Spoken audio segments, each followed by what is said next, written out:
Pak Harto sudah dengan cepat lari lewat ruang Jepara, ya, kemudian turun ke sana. Lalu Pak Habibie baru sadar, Hasanuddin, kemana Bapak?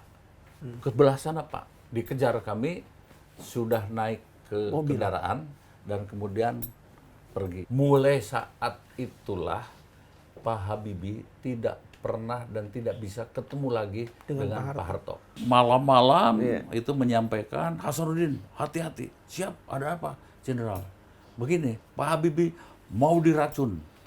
Oh my God, saya bilang mau diracun. Ya sudah, saya pakai bantal di situ, tidur saya. Di depan kamar ya? Iya, bawa AK begini. Pak Prabowo menyampaikan, saya ini baru berapa bulan menjadi Pangkostrat. Iya. Saya dapat informasi dari Pak Wiranto bahwa saya akan dicopot. Nah, kalau berkenan, begitu saya diberi kesempatan dulu. Jangan dicopot saat ini. Saya akan beresin dulu pasukan saya dan sebagainya.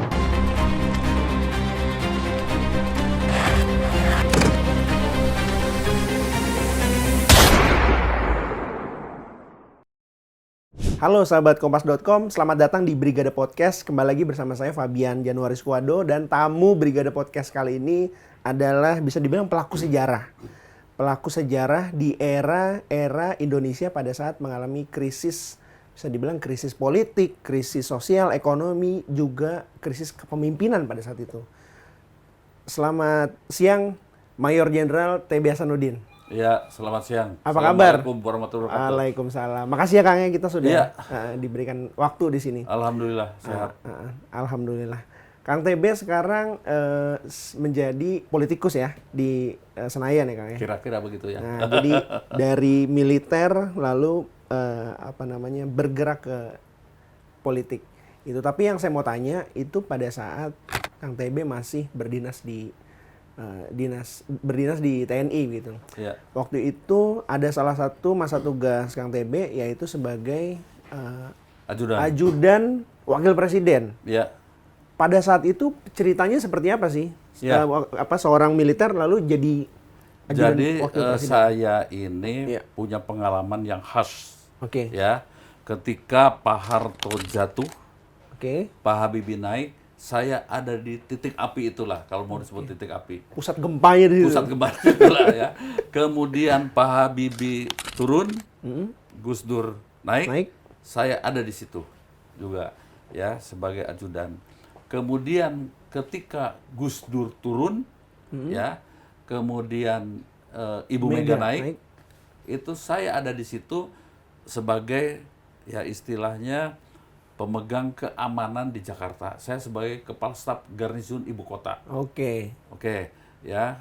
Dan kemudian sampai saya menjadi Sekretaris Militer Pak SBY. Dan setelah itu saya bertugas di tempat lain dan kemudian mengundurkan diri untuk bergabung dengan PDI Perjuangan sebagai anggota DPR. Begitu. Jadi banyak hal yang menarik ya. Sejak saya menjadi ajudan era Pak Harto, saya menjadi ajudan wakil presiden Jenderal Trisutisno. Mantap. Nah itu yang saya mau tanya tuh Kang. Ya. Gimana ceritanya dan mungkin konteks politiknya sehingga Kang TB waktu itu kalau nggak salah Kang TB lagi tugas di daerah perang juga tuh. Ya. Lalu dipanggil dan menjadi ajudan wakil presiden Pak Trisutrisno. Jadi saya waktu itu sebagai komandan sektor utara. Ya, di perang Irak Kuwait. Saya dapat informasi dari Paban Madya Personalia ABRI waktu itu ya TNI bahwa kamu dicalonkan untuk ikut tes menjadi calon ajudan Pak Harto. Awalnya jadi ajudan Pak Harto dulu. Nah, kemudian saya lapor kepada panglima saya dari UN Mission, itu panglimanya itu dari Nepal. Nah, dia mengatakan kamu belum setahun di sini. Kecuali mengganti ya orang dan mengganti biaya.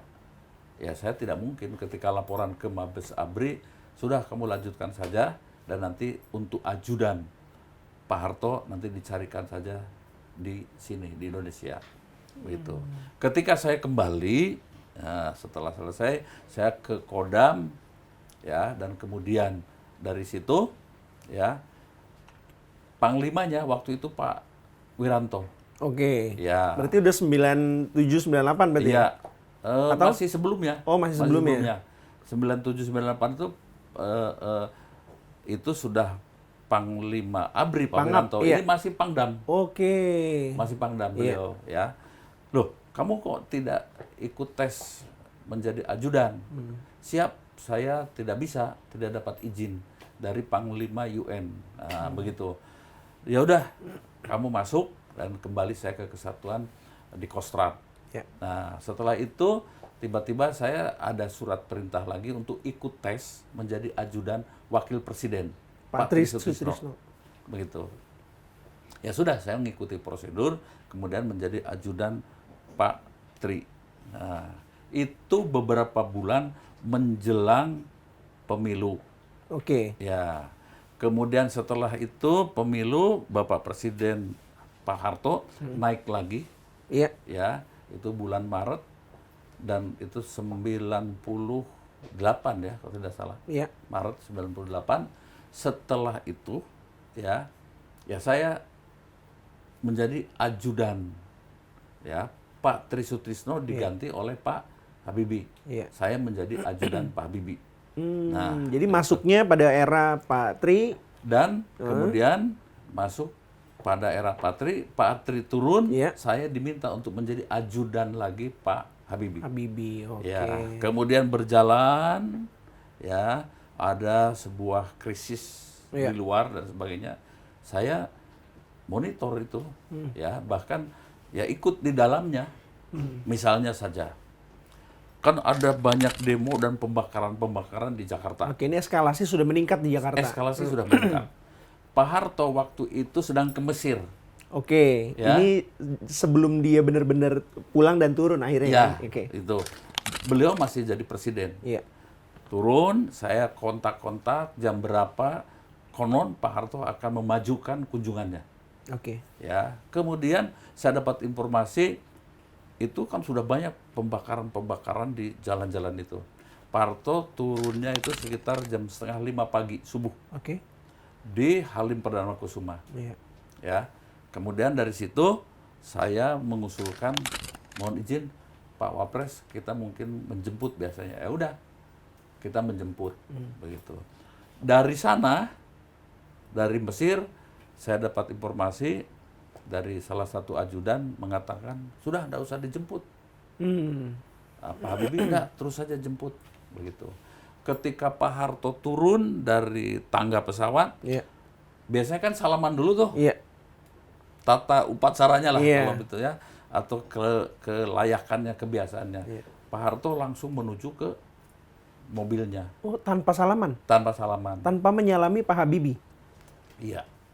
Begitu langsung mobilnya berangkat, ya sudah kita hanya dadah saja dengan keadaan kaca tertutup. Dan dari situ ya langsung pagi itu ada rapat di kediaman. Itu kediamannya Pak Harto. Iya. Ya, di Cendana. Saya ya laporan sama Pak Habibie, Pak ada rapat di sana. Loh, saya tidak diundang. Kami tidak dapat undangan. Ya sudah, Pak Habibie begitu. Ya. Terus berjalan ya dalam keadaan seperti itu, ya. Eskalasi kerusuhan meningkat dan lain sebagainya. Kami waktu itu ya monitor terus. Iya. Ya. Menjelang tanggal 21 Maret ya. Maret. Ya, begitu. Itu tanggal 21 Maret itu Pak Harto kan turun Iya. pagi menyatakan mundur. Iya, mengumumkan Ya, di depan. mengumumkan Iya. mundur ya. Dan teks mundurnya itu saya masih menyimpan begitu ya. Dan kemudian tanggal 20 malam Pak Habibie jam 7 diminta untuk menghadap ke Cendana. Oke. Itu. Kemudian di Cendana ya, di Cendana itu kami jam 7 diminta datang. Jam 7 malam berarti. 7 malam. Iya. Ya. tanggal 20 Maret waktu itu ya. Oh, Mei. Mei. Iya, sorry. Oh, lengser Pak Harto mengumumkannya 21 Mei. 21 Mei mundur. Ya, oke. Berarti Kang Tembe sebagai ajudannya Pak Habibie pada saat itu menangkap adanya ketegangan. Waktu menjemput itu saya sudah firasat ini ada apa? Oh, kenapa kok kami tidak boleh menjemput ke pertama bandara? itu. Pertama.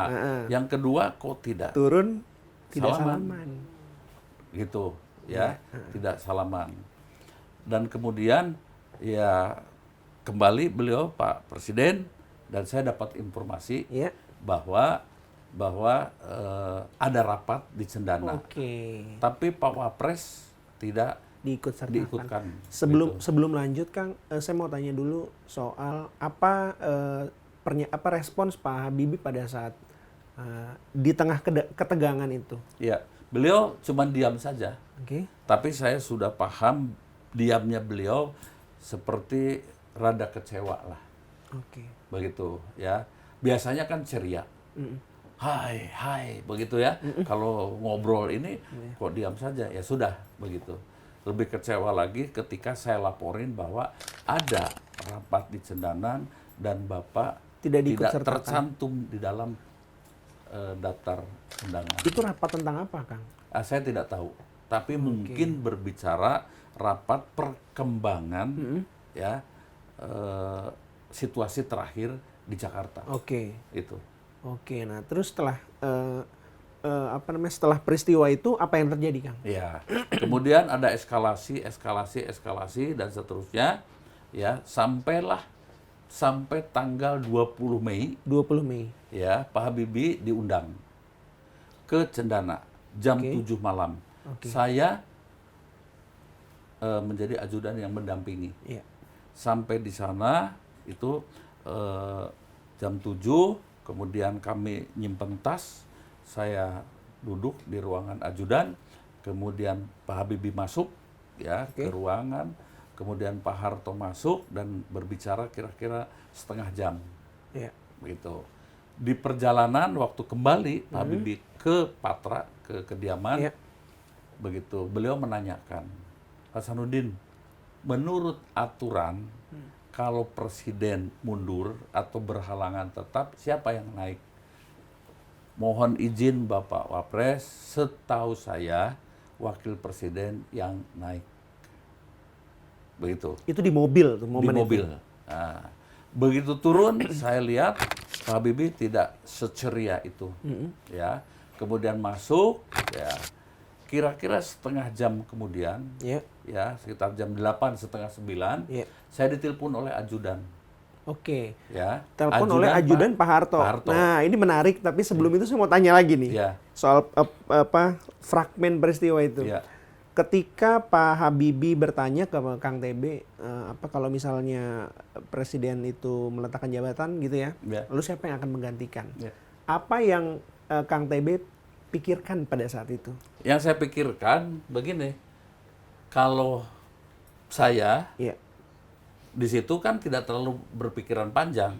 Aduh, kalau Pak Habibie jadi presiden, saya jadi ajudan presiden dong. Iya, benar. Gitu aja. Gitu. Tapi saya kan tidak mengutarakan itu secara jelas. Ya, tidak jelas. Kemudian turun, masuk, ya kita diam-diam saja masuk. Tapi pada saat itu apakah memang kan gini, sebuah peristiwa itu pasti ada gejala, ada. Hanya saya terpikir, apa Pak Harto akan mundur? Tapi itu belum ada, bahkan ada info desas-desus atau pada malam itu belum ya? Belum. Sepertinya Pak Habibie pun baru dapat akan mundurnya Pak Harto, informasi yang tidak begitu jelas juga dari Pak Harto. Pada malam itu, pada pertemuan itu ya? Pada pertemuan itu. Lebih jelasnya itu kira-kira jam 8, setengah 9, ketika Pak Habibie sudah masuk ke kamar dengan berpakaian tidur, ya, begitu masih baca-baca buku beliau, dan kemudian saya dapat informasi dari ajudan. Dapat telepon lah dari ajudan Pak Harto yang tadi. Ya, Din, tolong disampaikan sama Pak Habibie, besok Pak Habibie pelantikan presiden. Lah, saya bilang harus kita nih yang menyelesaikan, nyampaikan kepada beliau. Iyalah, menurut Bapak ya sudah ajudan saja. Saya sampaikan, ini terlalu tinggi nih, saya bilang. Iya, informasinya terlalu. Ya, kolonel dengan kolonel, begitu dan sebagainya. Kalau sebaiknya Pak Harto saja yang menelpon Pak Habibie. Pak Habibie juga baru masuk kamar, saya bilang. Nanti saya bel, kan ada saluran, ya begitu. Nggak usah katanya, kata Pak Harto nggak usah. Oke, saya nawar. Nah, kalau gitu bagaimana? Ada siapa di situ? Ada Sesnek, begitu. Lalu Pak Sesnek itulah yang kemudian ya Memberitahu. menyampaikan, ya begitu. Kemudian sama Pak Habibie, ya. Kang, waktu seorang kolonel TB Hasanuddin itu dapat telepon begitu, pikiran tuh gimana, Kang, pada saat itu? Kami karena kan ini sejarah ini, gitu. mengikuti proses perkembangan dari situasi di Indonesia, ya. Ini puncaknya kira-kira seperti itu, ya. Ya mungkin ya kami murni pure sebagai prajurit TNI lah. Oke. Ya kami nggak terlalu bergetar juga atau enggak. Jadi ya ini sebuah proses yang harus dilalui dan prosedur aturannya seperti ini. Ya begitu. Oke. Setelah itu Pak Habibie keluar. Ini pada malam tanggal malam 20 itu. berarti masih tanggal 20 malam. Tanggal 20 malam. Iya. Pak Habibie keluar, kemudian panggil staf khusus beliau, Pak Pratik. Ya, Pak Pratik. Ya. Oke. Gitu, Pak Pratik almarhum sekarang, ya. Begitu. Kemudian berikan perintah-perintah untuk persiapan gitu. Kami persiapan macam-macam seperti apa tata caranya. Kemudian siapa nanti yang akan menyumpah Pak Habibie. Kemudian di mana tempatnya dan sebagainya sampai kira-kira jam 1-an malam. Persiapan itu, ya. Setelah itu ya sudah menjelang pagi kami bersama seluruh ajudan berangkat ke istana. Itu. Ya. Oke, berarti pada malam hari itu Kang TB tidur jam 1, lalu bangunnya jam berapa? Pada mau pelantikan nih Pak Habibie udah mau jadi presiden. Jam 4:30 udah siap lagi. 3 jam aja cukup bagi seorang tentara. Ya, kemudian dari situ persiapan, ya kami ganti baju. Malam itu juga saya cukur dan kegundulan waktu itu bisa dilihat nanti di fotonya, ada di videonya, ya. Kemudian dari situ lalu kami naik di depan istana itu. Nah, kemudian Pak Harto datang, kemudian Pak Harto mengumumkan mundur, dan kemudian pelantikan Pak Habibie. Nah, setelah pelantikan beliau, ya begitu, itu teks janjinya itu diserahkan pada saya. Lalu saya ambil, saya simpan, begitu, ya. Selesailah acara itu. Kemudian beberapa pejabat yang ada di situ menyalami Pak Habibie. Nah, Pak Harto sudah dengan cepat lari lewat ruang Jepara, ya, kemudian turun ke sana. Lalu Pak Habibie baru sadar, Hasanuddin, kemana Bapak? Ke belah sana Pak. Dikejar kami, sudah naik ke kendaraan dan kemudian pergi ke lewat Merdeka ya, keluar, Selatan itu pokoknya. Keluar, ya. Mulai saat itulah Pak Habibie tidak pernah dan tidak bisa ketemu lagi dengan Pak Harto. Begitu. Saya 2 kali diminta untuk menemui Pak Harto. Ya, dan saya selama 2 kali ini difasilitasi oleh para pengawal. Ya, kemudian ketemu sama beliau, ya, dan beliau menyatakan sudah tidak usah menemui saya biar istirahat, kemudian teruskan saja, ya, perjuangan sebagai presiden untuk kepentingan bangsa dan negara. pesan beliau itu. Dan saya sampaikan sama Pak Habibie, dan setahu saya waktu Pak Harto sakit pun Pak Habibie tidak bisa menemuinya, begitu. Oke. Ini nggak usah kita interpretasikan lah, tapi paling tidak itu menjadi peristiwa sejarah pada saat itu ya, Kang. Iya, iya. Oke, Kang, setelah dilantik ya, artinya itu eskalasi ketegangan ya sudahlah. Ya. Kedua pimpinan pada saat itu ya sudahlah, itu menjadi bagian dari dinamika politik pada saat itu. Iya. Tapi yang saya mau tanya soal potensi gangguan keamanan terhadap presiden baru, ya ini Pak Habibie Pak pada Habibie. saat itu. Ada atau tidak? Ada. Tapi secara tidak langsung. Oke. Kami ini membuat sebuah prediksi-prediksi, perkiraan-perkiraan dengan Danpas Pampres. Oke. Ya, karena kami ajudan, ya kan paling nempel ke situ. Iya. Ya, kemudian ada grup A dan lain sebagainya. Misalnya saja ketika saya dapat informasi dari Pak Z.A. Maulani. Oke. Pak Z.A. Maulani itu adalah sebagai, kalau sekarang tuh kabin. Oke. Itu. Kalau dulu bukan kabin, tapi istilahnya itu bakin. Kabakin. Oke, kabakin. Nah, gitu. Ini Ya. Gen Z nggak paham nih, Kang. Ya, gitu. Bakin, Lalu ya. malam-malam Iya. itu menyampaikan, Hasanuddin, hati-hati. Siap, ada apa, Jenderal? Begini, Pak Habibie mau diracun. Oh my God, saya bilang mau diracun. Begitu. Siapa yang meracunnya? Kamu jangan tanya siapa, katanya gitu. Pokoknya kamu lakukan tindakan, siap. Ya sudah. Malam-malam saya panggil juru masak yang suka masak, suka belanja ke pasar di mana. Iya. Saya kumpulkan, kemarin kamu belanja di mana? Pak, kita sudah punya langganan. Oke, ganti. Nggak bisa Pak, jangan. Saya bilang, saya tidak dikasih tahu bahwa itu mau ada peracunan. Iya. Ya, jadi oke, kita sudah, kamu ikuti saya saja. Sekarang kita belanja secara acak di mana, gitu. Oke. Jangan kelengganan.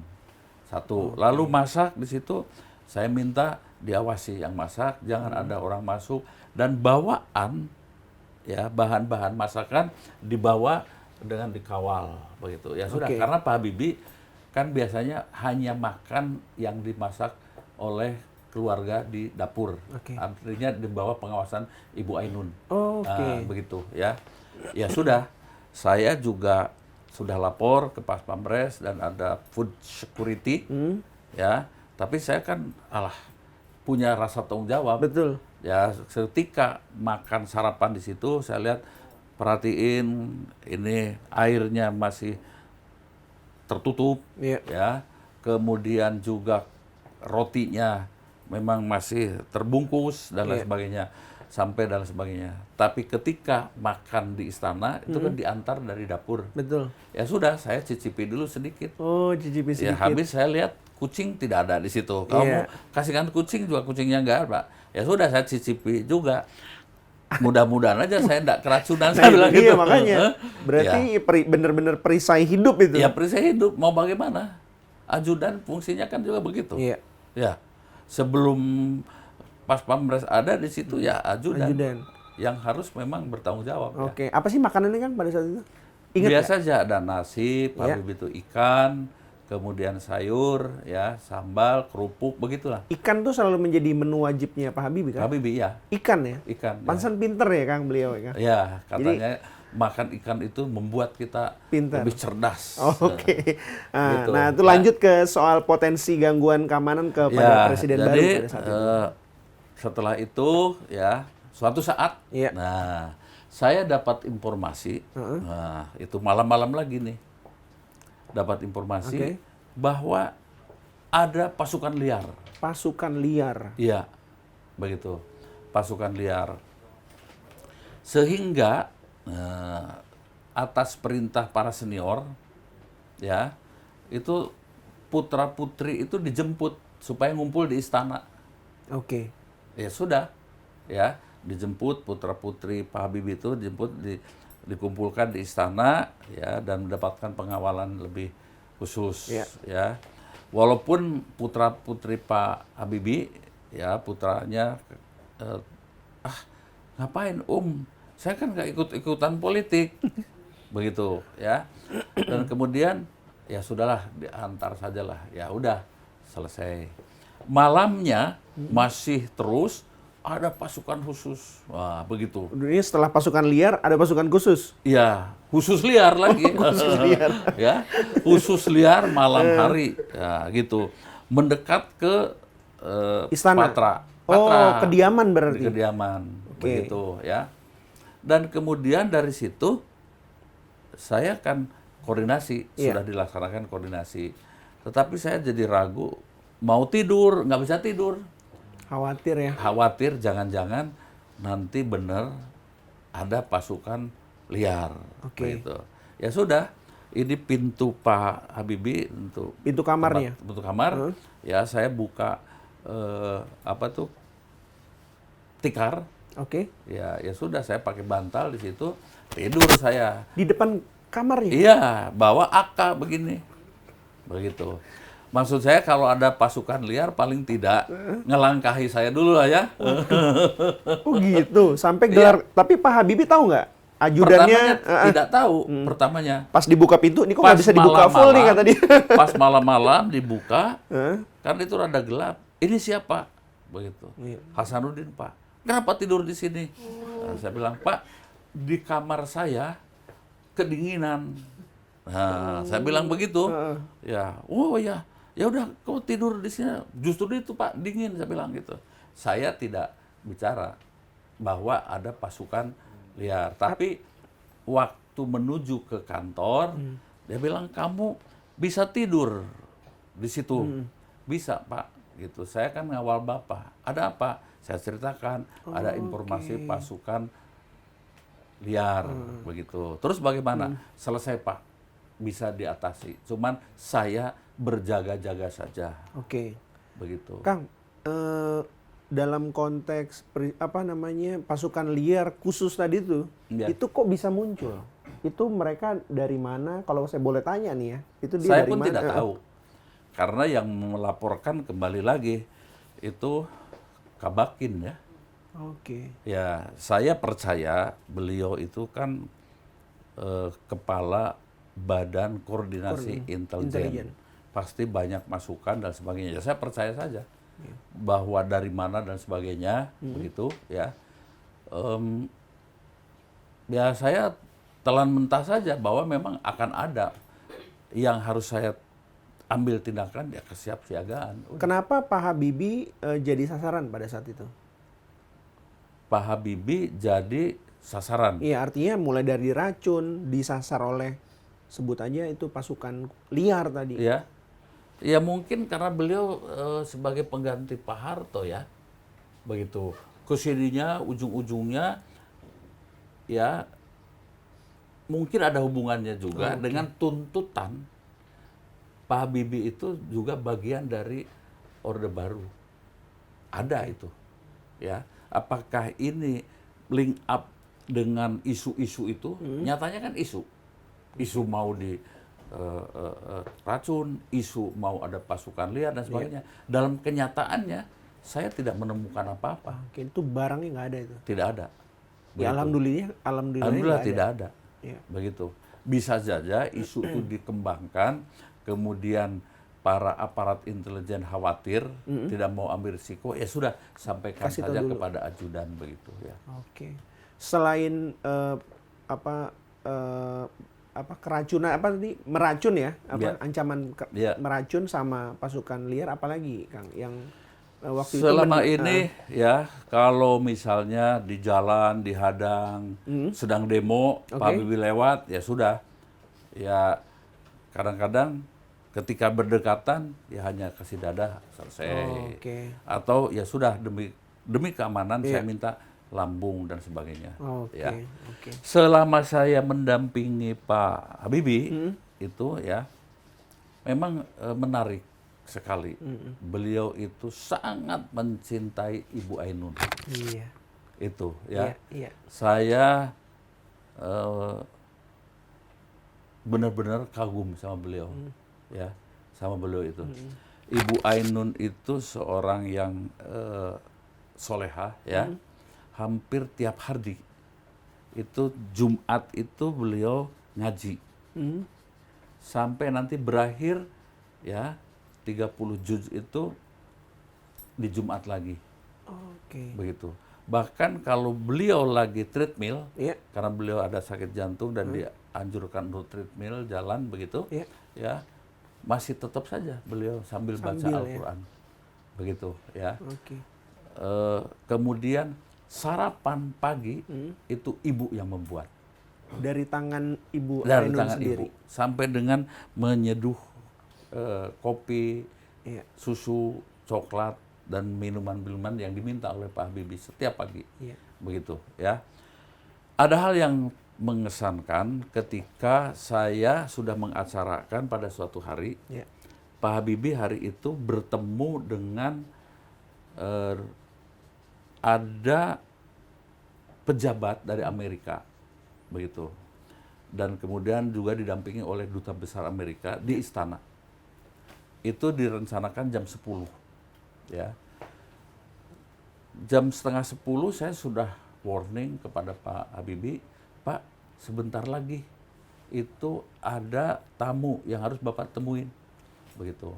Dan Bapak iya, begitu.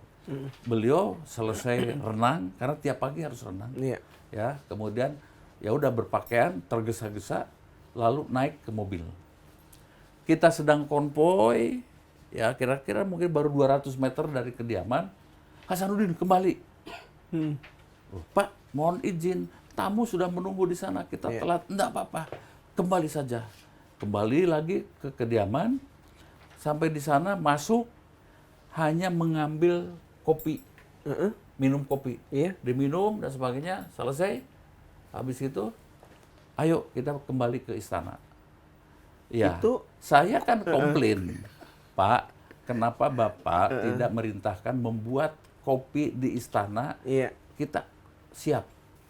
Pak Habibie bilang, no Hasanuddin, kopi itu dibuat oleh Ibu Ainun tercinta. Ya ampun, gemes Seperti banget. itu, ya. So sweet kan itu? So sweet banget itu. Begitu ya. Dan kemudian ya sudah kita kembali, ya sudah Pak, gitu. Hanya untuk minumkan seteguk air harus kembali itu konvoy ya sekian ratus meter. Dan kami terlambat setengah jam. Setengah jam demi kopinya Bu Ainun. Kopi Bu Ainun. Dan itu bagi Pak Habibie itu sepadan tuh kan. Iya. Itu dilakukan. Setiap Pak Habibie pulang Iya. dari kantor, Bu Ainun selalu ada di pintu utama di rumah dan kemudian biju begitu ya. Dan saya hampir tidak pernah melihat ya situasi seperti itu. Oke. Iya berarti bentuk cinta mereka berdua itu luar biasa ya Kang ya bagi kita ya. Iya. Nah, pertanyaan saya bagaimana situasi Bu Ainun ketika masa-masa krisis khususnya mulai dari peralihan kepemimpinan sampai ke mungkin itu tadi ancaman-ancaman gangguan keamanan dan keselamatannya Pak Habibie sendiri. Jadi setelah dilantik Pak Habibie itu kan diminta oleh kita para pengawal dan sebagainya sudah tinggal di istana begitu. Ibu Ainun nggak usah begitu. Di Wisma ini kan tidak biasa kita Wisma Negara di sana di lantai 5 gitu ya. Udah kita anu saja gitu. Tapi petunjuk dari Mabes TNI sebaiknya Din Bapak Ibu di istana saja. Di anu saja di istana begitu. Ibu Ainun malam-malam Pak Hasanuddin, saya pulang aja lah begitu. Ya udah Bu, saya siapkan pengawal. Nggak usah dikawal, saya kan nggak salah apa-apa dia bilang gitu ya. Ya tetap kita kawal dan sampai di sana di Patra, di kediaman tuh kan nggak ada apa-apa kan katanya begitu. Jadi beliau justru menjadi penguat ya dalam keadaan situasi ya jujur saja tegang. Tapi Ibu Ainun mampu memberikan gambaran-gambaran ya kalau terjadi sesuatu takdir lah begitu. Ikhlas itu sebenarnya sudah Ikhlas ya. Gitu. Tidak ada suasana kepanikan ini dan lain sebagainya, tidak ada. Iya, jadi memang benar ya kata orang ya Kang, di balik pria hebat ada wanita yang lebih hebat lagi. Iya, betul. Oke. Saya percaya itu. Oke, Kang. Nih setelah mendengar kisah soal Bu Eni dan Pak Habibie, saya mau balik lagi ke masa krisis. Ya. Setelah Pak Habibie dilantik. Ya. Pada tanggal 23 itu ada yang datang ke Pak Habibie mengirimkan surat. Ya. Bisa Ya. diceritakan nggak itu? Jadi Siapa gini, dan apa surat itu? Kalau tidak salah, Ya. kan Pak Habibie dilantik itu hari tanggal 21. Ya. Ya. Kemudian besoknya, tanggal 22 pagi, kita mau berangkat ke kantor. Oke. Nah, Ke istana ya? ya ke istana. Ya. Tiba-tiba datanglah Pak Kiflan Zen. Kiflan Zen. Ya, Kiflan Zen. Pada saat Kiflan itu Zen. beliau menjabat apa, Pak? Sebagai Kaskostrat. Kaskostrat. Oke. Jadi wakil Pangkostrat, Ya. Kaskostrat ya datang. Din, saya mau ketemu Pak Habibie. Sebentar Bang, saya bilang. Tidak ada rencana di sini. Begitu ya. Enggak, ada apa sebetulnya? Saya mau nyalakan surat nih dari Pak Nasution. Oke. Ya, penting sekali. Ya Pak Habibie masih renang, masih acara dan sebagainya begitu. Tidak biasa jam segini sudah terima. Tapi ini penting begitu.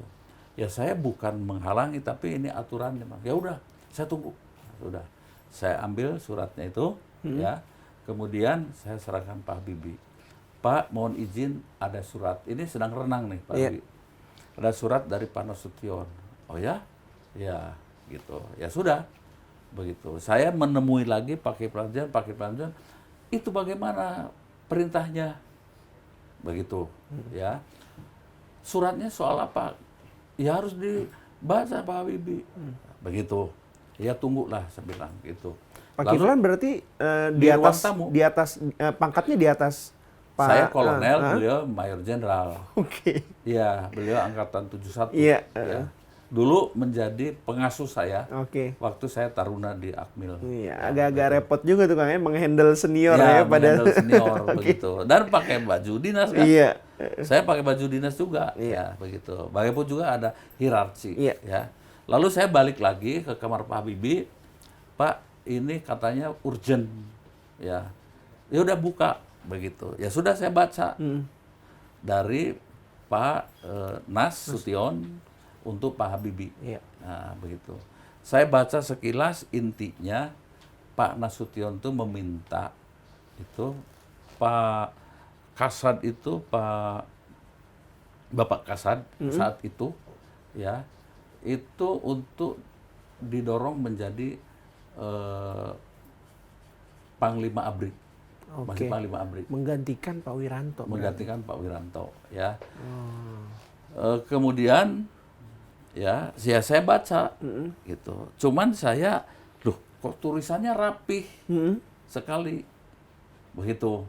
Pak, ini tulisannya kelihatannya bukan tulisannya Pak Nas, tapi di bawah tanda tangan Pak Nas. Oh ya, itu saya nggak hafal katanya gitu. Ya udah, saya lipat lagi. Begitu, ya. Kemudian saya lapor kepada Pak Kiflan Zen. Iya.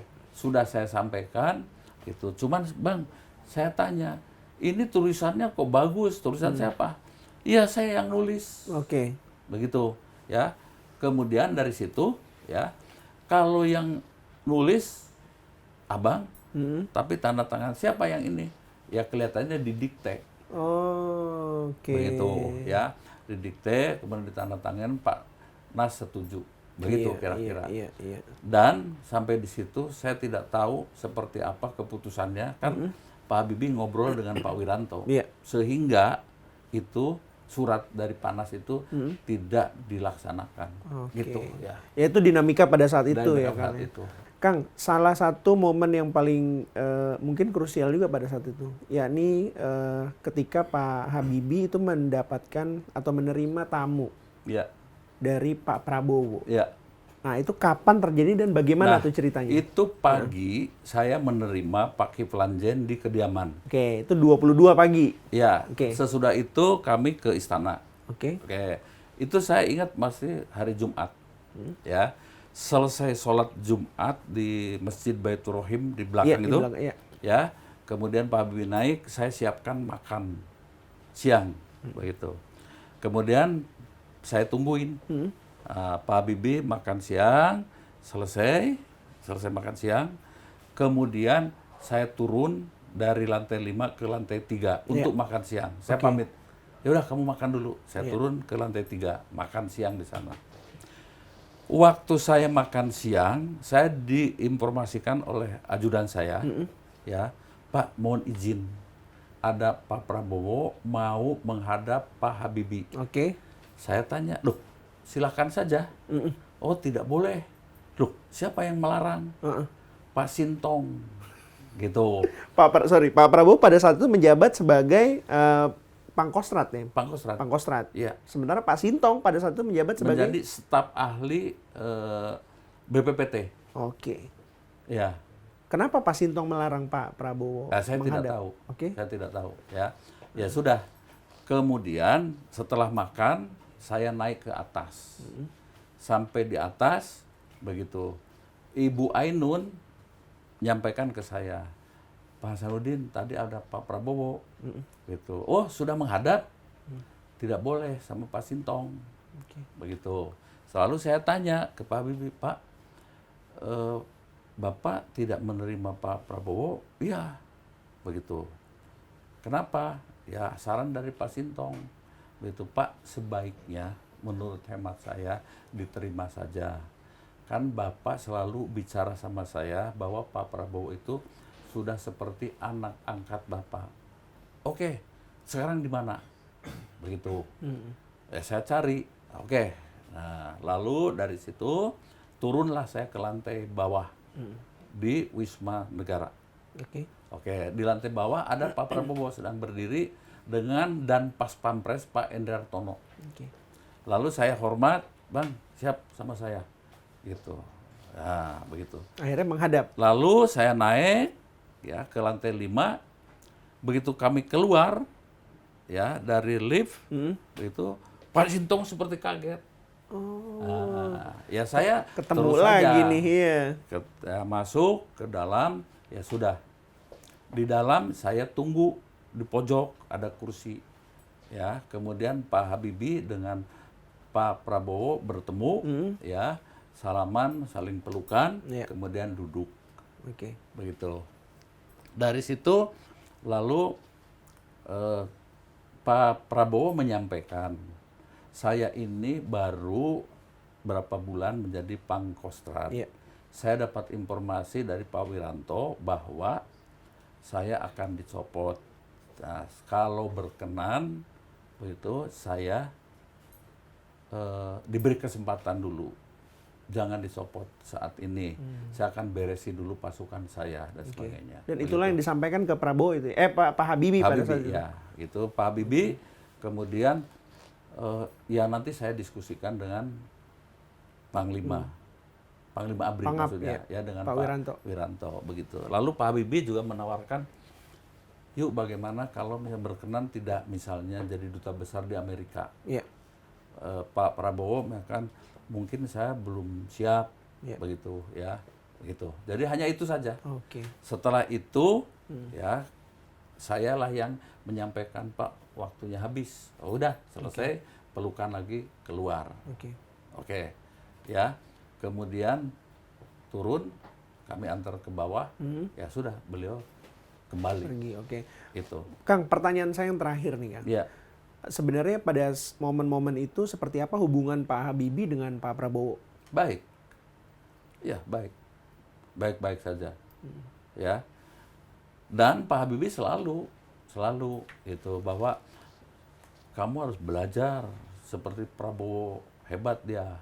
Begitu. Siapa? Begitu.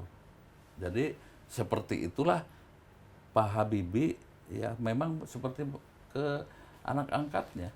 Dan selalu diuraikan pada saya. Begitu. Saya waktu itu kan masih kolonel. Pak Prabowo udah letnan jenderal. Begitu. Jadi tirulah kamu menjadi prajurit setia. Begitu. Oke, itu kalimat Pak Habibie yang paling Kang TB ingat ya soal Pak Prabowo. Soal Pak Prabowo. Oke, kalau gitu terima kasih banyak Kang TB Hasanuddin atas ceritanya. Siap, sebagai pelaku sejarah. Lagi. Ya, oke, nanti sahabat brigadekompas.com nanti di episode-episode selanjutnya Kang TB akan menceritakan fragmen sejarah yang menarik untuk diceritakan di saat ini ya Kang ya. Oke, kalau begitu saya Fabian Januari Squado, sampai jumpa di Brigade Podcast episode selanjutnya karena setiap misi punya arti.